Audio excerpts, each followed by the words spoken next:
بسم اللہ الرحمن الرحیم. سوالات جوابات کی نشست ہے.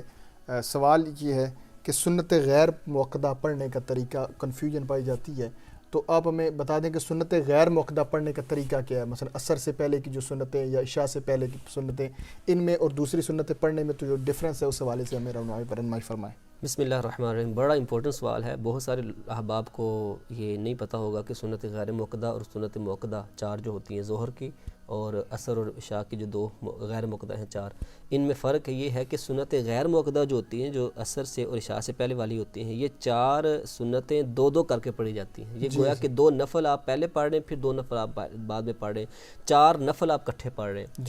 کیونکہ سنت غیر موقدہ کا حکم نفل کی طرح ہے، تو اس میں یہی حکم ہے کہ پہلے دو الگ سے پڑھے جائیں، دوسرے دو الگ سے پڑھے جائیں. مطلب کیا؟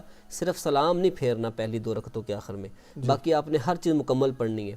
تو پہلی دو کے آخر میں جب آپ اتحیات پڑھتے ہیں تو آپ نے اتحیات مکمل پڑھنا ہے، درود پاک بھی پڑھنا ہے، اس کے بعد جو دعا ہے رب اجعلنی مقیم الصلاۃ وہ بھی پڑھنی ہے. آخر میں جب آپ نے یوم یقوم الحساب کہنا ہے تو آپ نے سلام نہیں پھیرنا، کھڑے ہو جانا ہے. تیسری رکعت میں جب آپ نے کھڑے ہونا تو گویا کہ آپ یہ سمجھیں کہ آپ نئے طریقے سے نماز شروع کر رہے ہیں.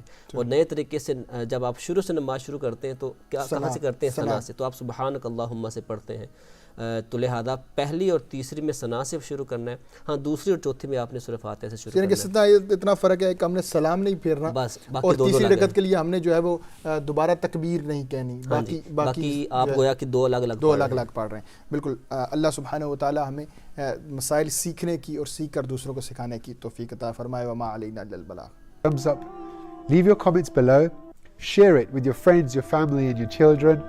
And don't forget to subscribe to this channel. We'll see you next time. Keep watching and spread the blessings to everyone. Assalamu alaikum wa rahmatullahi wa barakatuh.